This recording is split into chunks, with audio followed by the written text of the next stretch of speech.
Sarah?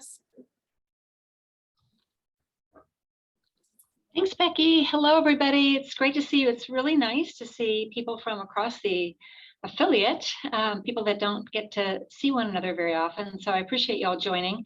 I'm really pleased to introduce Val Jensen, our VP of Diversity, Equity, and Inclusion. And I think you all know her already. And so she does not need much of an introduction, but I did want to say that she presented a version of this critical race theory webinar to our staff, and it was very well received. People were very interested in it, and because it's such a timely topic and because there's so much confusion about what critical race theory actually is and isn't, we wanted to extend this learning opportunity to all of you as well. So thank you very much for joining, and again, really great to see people from across 5 states. Welcome. Thank you, Sarah. Thank you everyone for joining me on, at least here in the Twin Cities. And I know it was raining in South Dakota earlier as I was on a call with people from there. So a rainy day with lots of thunderstorms, which is hopefully not going to put you to sleep. I'm Val Jensen. I'm the VP of DE&I. I prefer she, her pronouns. And for those of you who don't know my professional background, I am a lawyer by training. I haven't practiced in over 25 years, but I wanted to just kind of give you the context for my relationship with CRT. And so my relationship with CRT, critical race theory, began during my law school career in the early 90s. And my professor, my sponsor and mentor, and somebody who really introduced me to a whole different world of thought in the legal profession, Mike Steenson, gave me a book to read. It was called Faces at the Bottom of the Well, and it was by Derek Bell. And he said, I think you're really going to enjoy this. And I want you to think about it in the context of what you're learning in law school. And so for me, it opened up, honestly, a world that me as an outsider, oftentimes in law school, being one of the few, I think in my section of 300, there were maybe 10 of us who were African-American at the time. And I don't even remember if we had hardly any other demographic in our law school class. And so this was a way for me as an outsider to kind of feel like an insider and look at the law in a different way. And so it really had an impact on me. I ended up writing my senior paper, or what they call the long paper in law school, on critical race analysis of 2 Supreme Court decisions. Those decisions were RAV, which was a cross burning case that actually took place here in St. Paul, and then Mitchell, which was a case that took place in Wisconsin. And so the Supreme Court analyzed these cases. They were both First Amendment cases based on hate speech. And they analyzed these cases but came up with different outcomes. So I did a critical race analysis to look at why I believe that happened, looking at it through a critical lens. I also want to tell you that we're going to start this conversation with what I typically do when I'm teaching my course. So my course that I teach is called Race in the Law, and that course is something that I teach over a 14-week period. And so we take a critical look at the law and how the law was actually used in defining race. And it goes all the way from the drafting of the Constitution through present day. So you'll hear a little bit about that towards the end of my presentation. We will start with what I call setting the tone. And Becky, if you want to start the presentation. So what I mean by setting the tone is really how we think about race. And so when we start to talk about the things we're going to talk about today in critical race theory, I think there's just some what I call level setting look at like the conversation that we're about to have, or the academic pursuit that we're about to take. And so I want to go through these when we're thinking about race, just because I think they're really important when you're doing any type of critical thought, but in particular with race. So first, I want to make sure that whenever we're thinking about this or reading about this, that we're thinking about making the implicit explicit.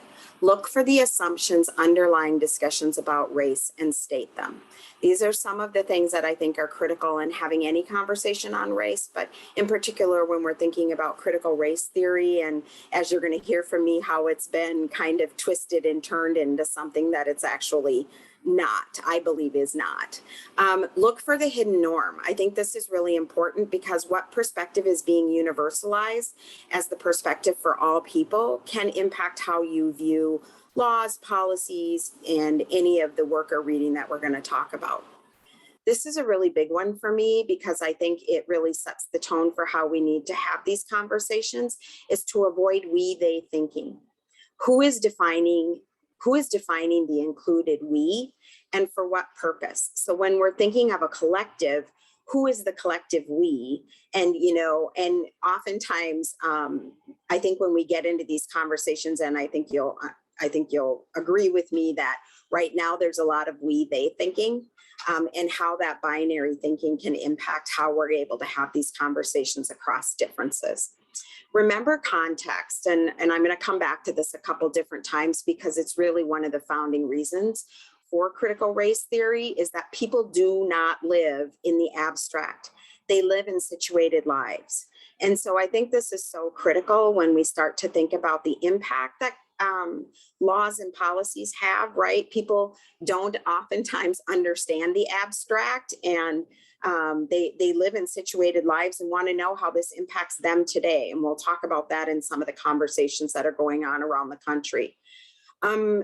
Seek justice. And this is really prevalent in a lot of the teaching that I do around critical race is, what is the just result that fosters democratic inclusion? And I think there are many conversations around CRT where people are, trying to redefine what our democratic values are, or what is democratic inclusion, and trying to turn some of this on its head.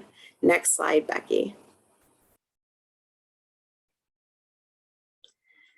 Consider, one of the things I think is important in the legal context, which I have my class look at, is consider the nature of the harm.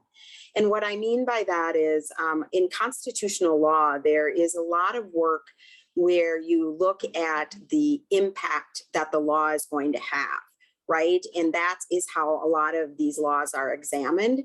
And so is like when we think of the nature of the harm and to whom, is it minimal or serious, and whose characterization of the harm is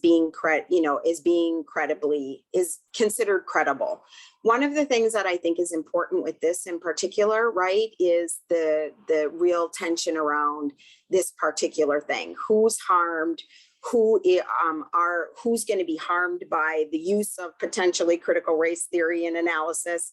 I think that's a really important question for us to examine. Trust your intuition. And this is something that I also think is really important in dealing with conversations about race. Physiologically, we react to issues of concern or trauma, etc. And so, it's uncomfortable sometimes to sit in this space.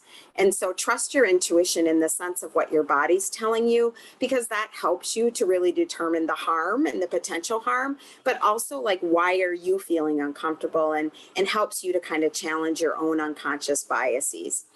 And then last, ask who benefits. Practices, rules, and legal doctrines often benefit one group at the expense of another. And so I think that this is also critical, and you'll see when we go through the principles of critical race theory that this is also one of the things that's at the core of that.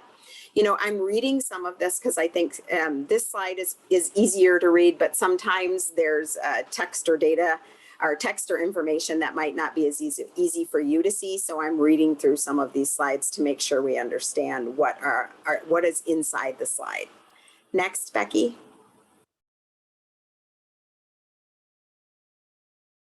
So how did we get here? One of the things that I think is really important is CRT has been in the news locally, nationally. Here, I'm giving some examples. Iowa Governor Kim Reynolds signs a law targeting critical race theory, saying that she's against discriminatory indoctrination. Critical race theory is about, she also says critical race theory is about labels and stereotypes, not education. It teaches kids that we should judge others based on race, gender, or sexual identity rather than the content of someone's character. Martin Luther King's words have been used during these conversations against critical race theory, and that is super problematic. And then many Republicans view the concepts underlying critical race theory as an effort to rewrite American history.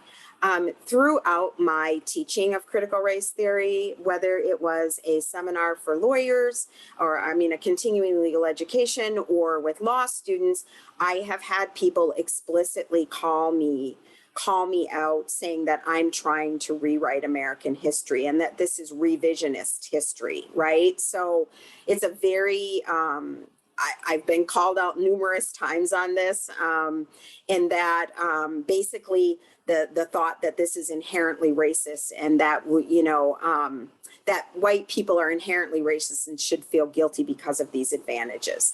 And so next slide, Becky. What you're going to see is Becky's going to show you in a few seconds an example of a school board meeting, but there have been school board meetings across the country where there have been yelling, fighting around the critical race theory indoctrination that some Republicans feel, or some people, conservatives feel that school districts are trying to impose on children or on communities. And so it's been a pretty hot topic. It has been in the news, and we're going to see an example of that actually happening. So Becky's going to bring up a video. It's not a super long video, but I thought it would be helpful to give some context. During the last board meeting at Brainerd Public Schools, there was an open discussion on critical race theory, a movement that looks at social and legal issues in the U.S. and how they relate to race and racism. During the meeting, people for and people against voiced their opinions. Chris Burns has the story. Teach the truth and divisiveness were two common phrases heard when more than 50 people came to the latest Brainerd Public Schools board meeting. 19 community members chose to voice their opinions on critical race theory. 6 of them spoke on their worries and dangers this teaching might have on the students. This particular form of teaching, I firmly believe, goes against the Constitution and should be declared as academic fraud, because there is no particular scientific research that they can actually say that this theory comes from. While 12 people voiced their opinion for CRT, saying it brings a more accurate representation of history and a safer learning environment. An openness to exploring our racial history in an academic setting will provide our students with more tools to face an increasingly complex society. Integration and collaboration are facts of our current life. The more we can educationally face these concerns, the more we will support a society that is healthy versus one that is divided. The open forum for the people of Brainerd to speak went on for more than an hour. The school board is not allowed to respond during this time, but instead have their own discussion amongst themselves at the end of the entire meeting, where Kevin Boyles erased any confusion if CRT is being taught in the school. It's not being taught in our schools, and we have people running around in the newspaper. We have people running around in the community saying that we're teaching this in our schools. We are not teaching it in our schools. And will I sit at this desk? We won't, if I have anything to say about it. That said, we are going to focus on justice. We are going to focus on correct history. And we are going to focus on the ideal that, one, every single child that goes into one of our facilities deserves to see themselves reflected in the curriculum and in the culture, and that their learning experience is protected by this group of people right here. Near the end of the meeting, after a discussion about the letter of commitment to equity the board signed last year broke out, another board member pointed out the importance of having uncomfortable conversations. But it's a tough conversation because we might have some very different opinions on this and stances. And it's important, again, for my children to model that tough conversation. Not even for my children, but it's important for our faculty and staff that we model that tough conversation around this board table. And then furthermore, it's important for our administration that we model that tough conversation, willing to do that right here. Reporting in Brainerd for Lakeland News, I'm Chris Burns. Multiple board members expressed interest in revisiting the letter of Thank you, commitment Becky. to equity. The board So, that was that was actually one of the milder videos of the debate on critical race theory. There were some pretty knockdown, drag out fights in some of the board, in some of the school board meetings, even in Iowa, and for us, right here within our region, there was a lot of contention and concern about critical race theory. Becky, you can put the slides back up.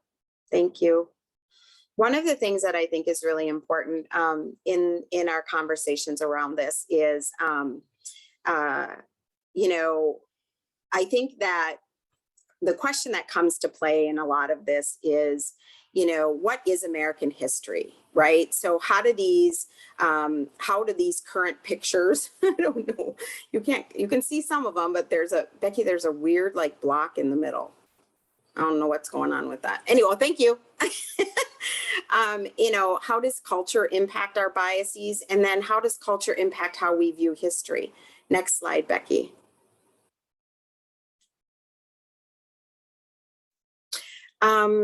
There's a lot of debate in a lot of these conversations, and I think in society in general is, history and, where does it begin? I think, recently there's a lot of conversation around, celebrating Columbus Day, right? And what does that mean? And did, history begin when Columbus discovered America? Who's recording it and how it's recorded, and why does that even matter? Well, next slide, Becky. Critical race theory really is about understanding and having a common way of thinking.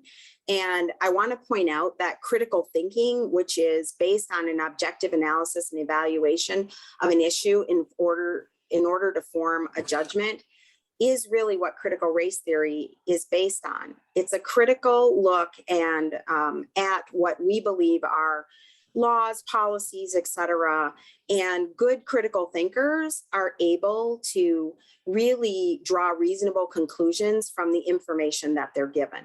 And so, as you know, there's a lot of debate about what is real and what is not real, what's factual and what's not factual, and we'll kind of talk about that at the end of the presentation. Next slide, Becky.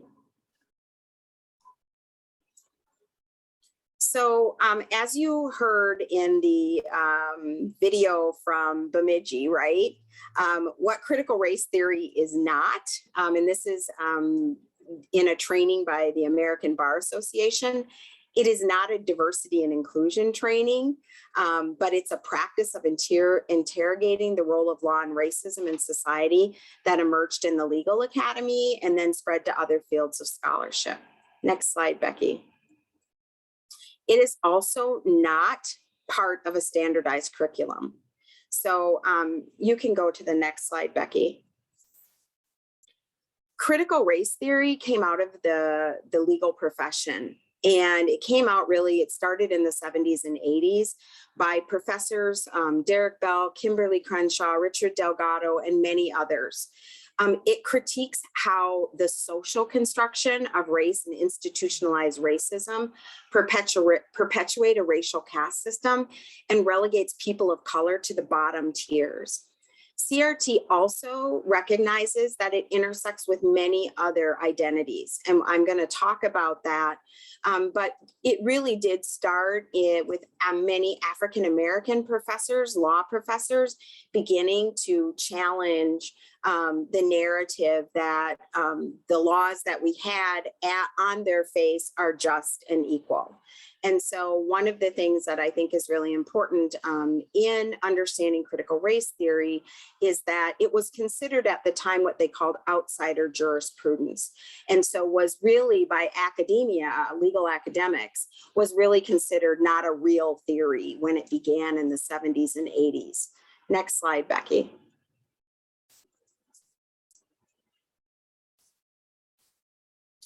So the principles of critical race theory, I'm going to walk through some of these and then we can have, hopefully have some time for questions. So the principles of CRT is that it is a recognition at the core that race is not biologically real, but is a social construct, and that it is socially significant, but biologically, according to the Human Genome Project, we are all human beings, right? And there are no biological, quote, racial differences. For those of you who obviously know the history of race in this country, from the beginning of the founding and before the founding of this country, there were very clear writings and determinations back into the 1700s, trying to determine what race was and defining race as actually based on biology, which then fed into the discussions and the teachings around the fact that the white race was the superior race and at the bottom, and then there were gradations going down with African Americans or Africans at the time being at the bottom of the racial hierarchy. Next one, Becky. The other thing that critical race theory did was that it acknowledged that racism is a feature of society and that it's embedded within systems and institutions like our legal system. And that because of that being embedded, what we call structural racism, that it replicates itself in inequality. It dismisses the idea that racist incidents are an aberration, but instead are a manifestation of structural and systemic racism. Next slide, Becky. The other thing that critical race theory does, and it really focuses on this, and it's why it started, I think, in the legal profession, was that the popular understanding about racism, such as racism can be confined to a few bad apples, meaning like in my class, we go through and we define what a racist is, right? And there are different ways of being a racist. But at the time that critical race theory came about, it was really trying to make racists as a very small subgroup of our culture, and that racism really was limited to a couple people, where CRT looks at racism as it is codified in laws, embedded in structures, and woven into public policy. CRT also rejects the claims of meritocracy or color blindness. And there's a ton of work on color blindness and color consciousness that we talk about in my class as well. But CRT recognizes that the systemic nature of racism bears the primary responsibility for reproducing racial inequality. And so critical race theory really does focus on systems and not on individuals. And so it's not something like Ibram Kendi, where he has a book on how to be an anti-racist, which is, a personal journey, where CRT really looks at systems and structures and the premise behind those, and really examines like, how do we deconstruct those things, particularly starting with the legal profession. Next slide, Becky. The other thing that I think is critical, and I hinted to this in my introduction, but really one of the key principles is that the recognition of the relevance of people's everyday lives to scholarship.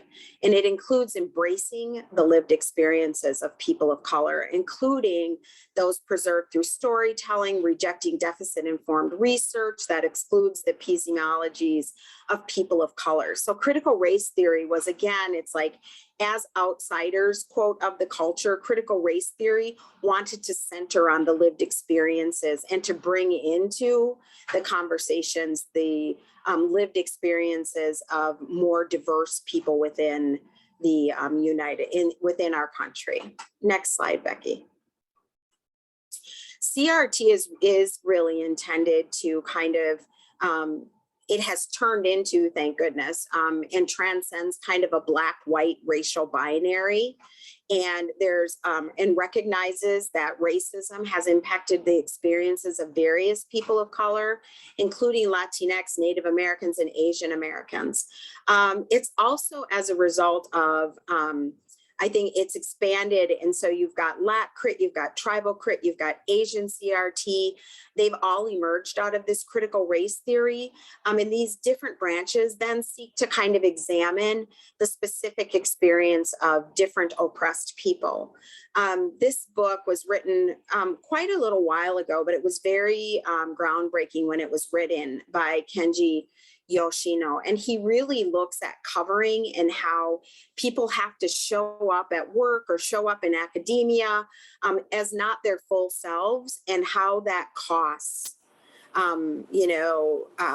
It's an assault on our civil rights, and how it actually costs those who are in those oppressed groups a lot to just coexist in the world, whether it's the work world or in community or within even their own cultures. And so I highly recommend the book because he has multiple intersections in his life. And the book is, it was really it is an amazing book.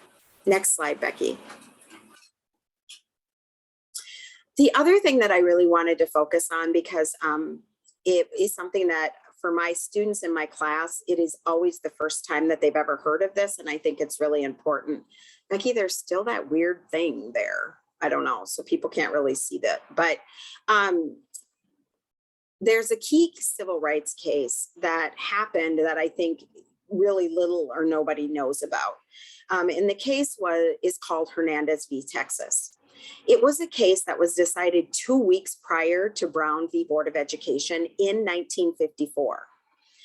It was the first time that the Supreme Court heard a case argued by Mexican Americans, and it was based on the exclusion of Mexican Americans from jury duty in Texas. Mexican Americans in Texas were white by law. And because of the fact that they were white by law, there was no protection under the Equal Protection Clause. This is really critical because Mexican Americans in Texas would try to bring lawsuits for protection under the Equal Protection Clause, and the courts would come back and say, no, you are white by law. So this law does not, the Equal Protection Clause does not apply to you. So there's a really amazing book called White by Law, The Legal Construction of Race by Ian Henny Lopez, who's an early CRT professor, Latino professor who did an examination of how race is constructed under our legal system. And so the reason I bring up this case is because there's a great PBS documentary. It's called A Class Apart.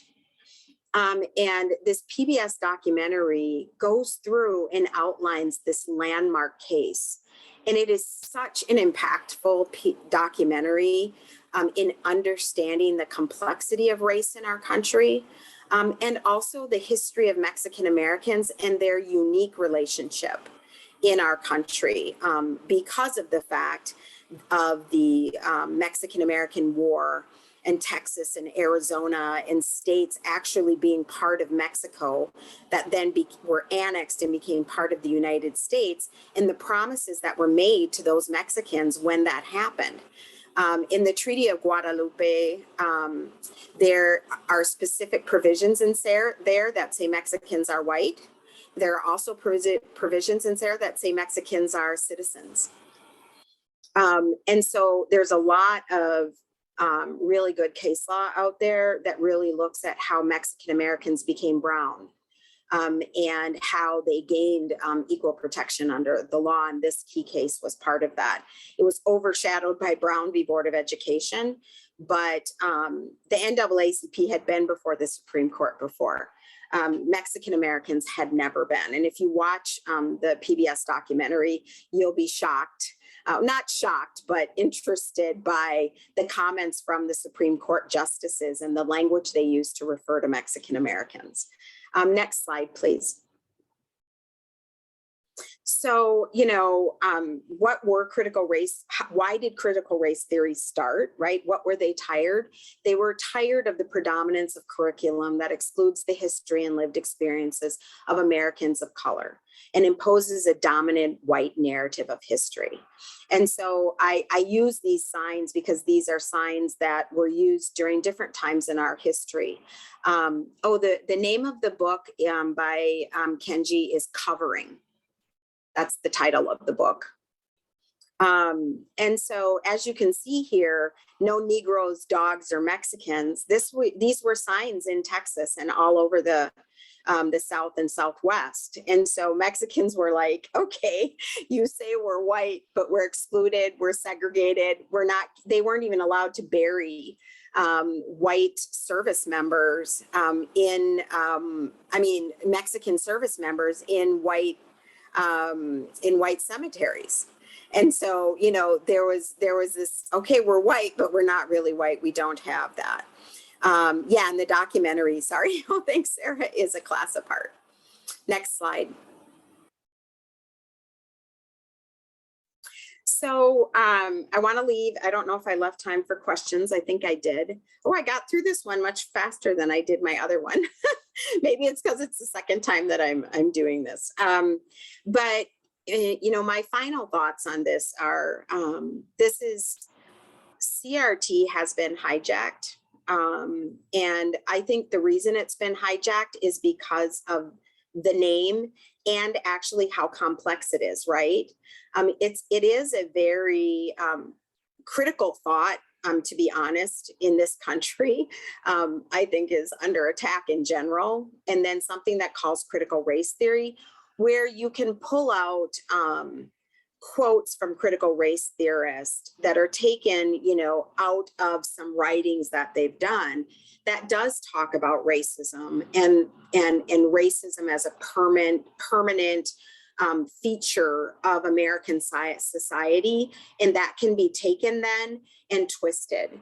And so what critical race theory really is about is it's kind of like, how do we get to the truth of what's happening? And when we have I've got my story and you've got your story, and somewhere in between that, hopefully history can help us to determine the truth.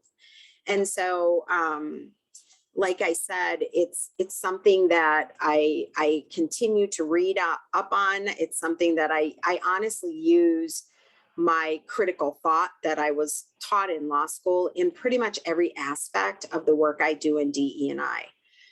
Coming back to some of those really important questions, right? Setting the tone for thinking about race, avoiding we, they thinking, remembering context, seeking justice, making the implicit explicit, looking for hidden norms. Those are all things that can really help us to do equity analysis and to be conscious of the way that things operate in the world and the impact that has on different communities. And so I think that, again, I want to emphasize critical race theory is very academic in the sense of it's in academia. It's not something, you may take a critical race theory class in college, maybe, but it's usually graduate studies. It's maybe if you're going for your PhD or your master's. I'm sure it's being taught more now in college than it wasn't taught when I was in college back, I can't name how many years ago. And I went to Carleton College, and Paul Wellstone was my mentor and my professor. So if he wasn't teaching critical race theory, I don't think it was being taught at that time. But the principles are there, but it's very, it did start in academia, and it's an academic pursuit, but I think we can learn from it to do critical analysis of the policies that you all are involved in and how it impacts the work that we're doing at Planned Parenthood. Having this context for thinking about the communities we serve and the people we serve and the boards that you serve on and the communities that they impact.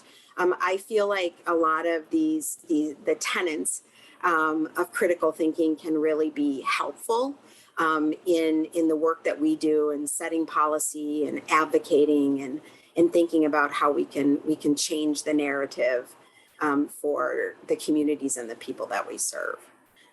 Any questions for me? You can unmute or put them in the chat. Thank you. Oh, thank you. Really, it was really good, and I appreciated you sharing that video of what happened at that school, because Yep. that happened right here in Minnesota, out in the Chaska School District. Many of us saw it on our news. And this whole thing of critical race theory is being distorted. Yes. To include diversity training, etc. The last time I heard people were saying, if you see the word diversity training in the public schools, that is critical race theory. I mean, Yes. this is being espoused by not just everyday citizens. This is being espoused by people who should know better. And Right. disturbing. It's setting our conversations back, with regard to how we work through the challenges that we're facing associated with racial disparities. And these are important conversations. Absolutely. I'm railed by this rhetoric. It should be troubling, should be viewed as troubling by all of us. Absolutely. Thank you. Anyone else? Well, one question for you. This was really helpful, so thank you very much for all of the information. As you've reflected on the last few months, are there any watch outs that this group needs as we think about just leading this organization and as you've interacted with more and more of us as board members or kind of PPNCS at large? Anything that we should have top of mind as we are working together? Yeah, there's a couple different things that I think are really important in this space. There's a book that I read like when it was out a long time ago, and it's been rewritten and it was republished in 2017, and it's called Killing the Black Body. And the reason I think that book is so important is it's another Black legal professor, but the context in which she writes the book is that whatever is happening to women of color in health, and particularly reproductive health, is a bellwether for what is going to happen to AB rights in general. And so it's, so when I say that, I mean, she talks about the attack on how during the 1990s on criminalizing women of color who the laws that crept up around imprisoning women of color who are drug addicts, right, during their pregnancy, and putting women in jail for that, and then taking their children while they're in jail and putting them into the foster care system. She talks about the curbing of, women of color's rights to vote. And the intentional purpose around that, and how that's a bellwether for, again, the attack that we're seeing today on voting rights and on local elections that can so much impact, a woman's rights to her body and her bodily autonomy. And so those are the types of things that I think are super informative because they are indications, right? I know that Sarah talks about this a lot, but the people that are going to be impacted, right, most by these restrictions are poor people and women of color. The people who had access before are going to still have access. It's the people who can't afford to have access that are going to be most impacted. And so it's about, true access to good healthcare with, you know, all of these communities, oppressed communities, the concentration of anger towards them, I think is, you know, the conversations around race and race anger are very similar, sadly, to the conversations around abortion rights, right? Very angry, very, you know, very moralistic, that kind of stuff.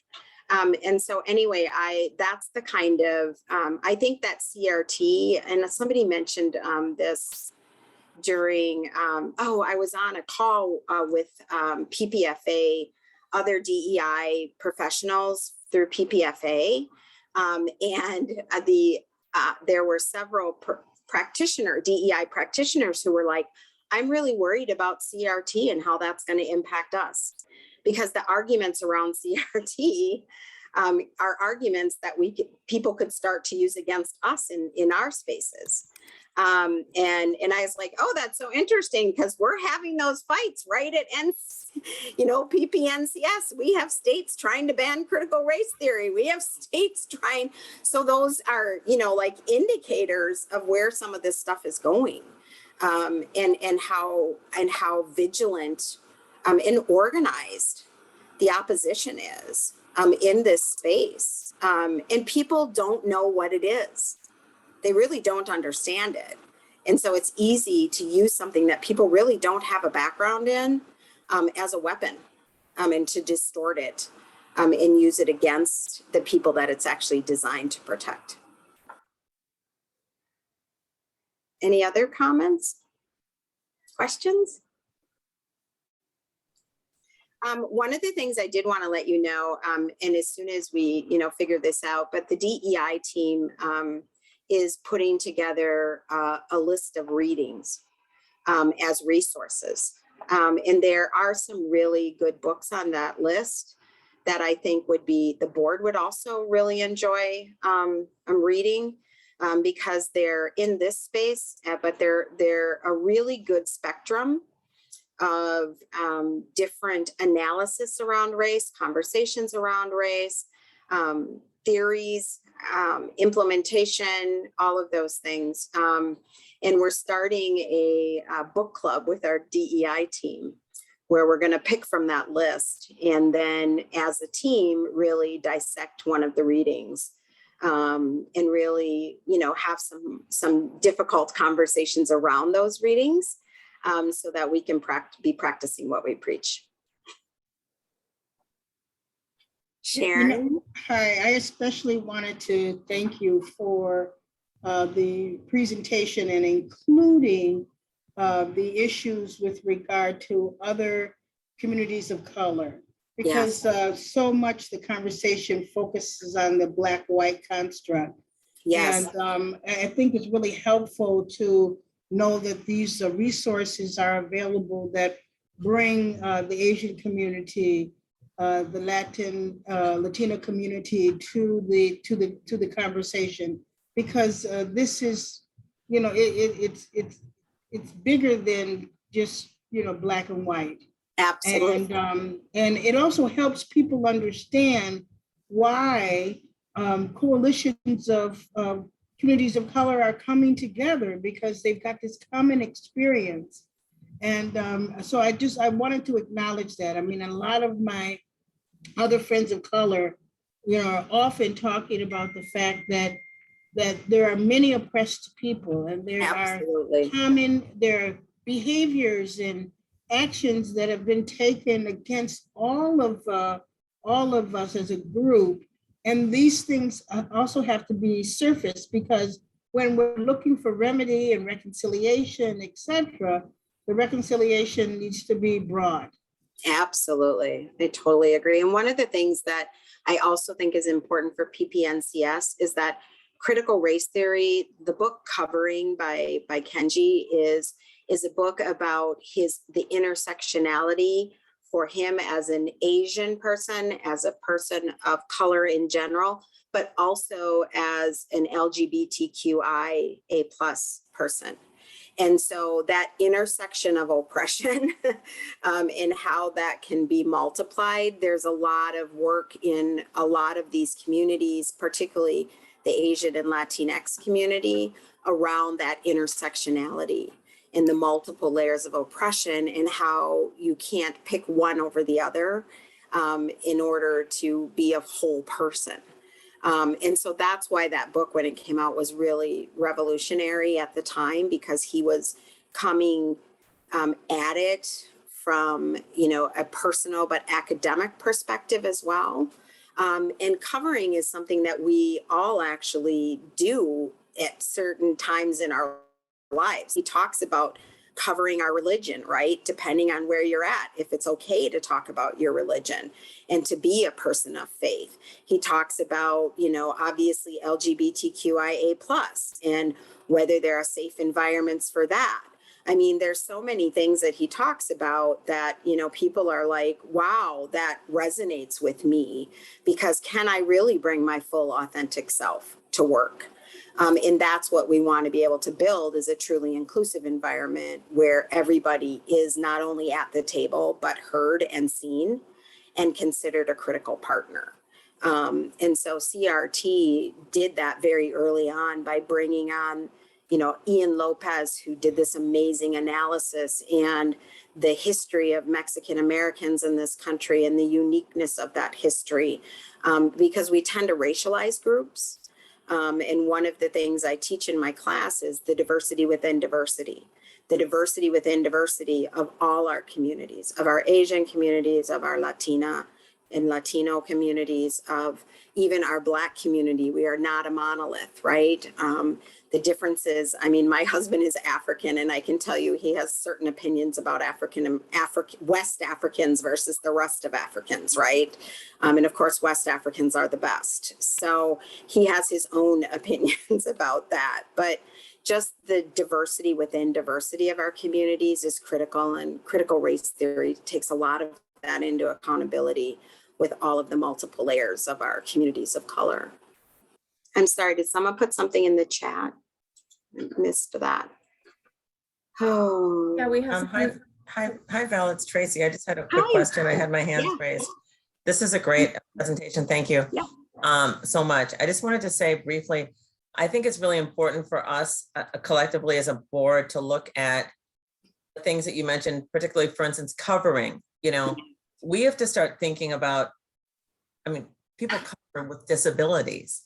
Absolutely. A lot of Yes. times we don't know who's got what. We're not going to talk about it. We don't know whose family member has, or what we've got that we're not discussing. So it's not just a racial covering. No. So Absolutely. the more that we can see ourselves potentially suffering collectively Yes. this era, the better we will all be. And then, so I agree completely. I just want to throw out the covering is so broad. Absolutely. On this call, probably think about ways we've covered or knew people that did ourselves. Absolutely. There's all kinds of things that we've touched on that doesn't necessarily, as I walk in the door, people know I'm an intersectionality affected Black woman. Right. Right. Can't cover that. You know what I mean? Here it is. Right. Guess who? Absolutely. So that's one. And then the other is, I want us to be careful when we think about PPNCS again, because, right, there are many things that happen within those states, aren't there? I don't think all of our states are going to be able to work within this bubble that we call togetherness. Yes. Scary, some of those states, and I'll let them remain nameless. So I just throw that out there, that I've got concerns about our collective bubble of states, and where we all sit, particularly in this space on critical race theory. And thank you so much for your presentation. Yeah, no, I totally agree with that. I think that was one of the most important things I got out of my tour, right? Is actually being present in states, where the Twin Cities bubble doesn't exist, and how critical that is to understanding the work that our employees have to do and the needs of our patients. The work that has to go through to get access is just incredible. And really having empathy and understanding that and those challenges is critical for the organization to move forward. I totally agree with that. Anyone else?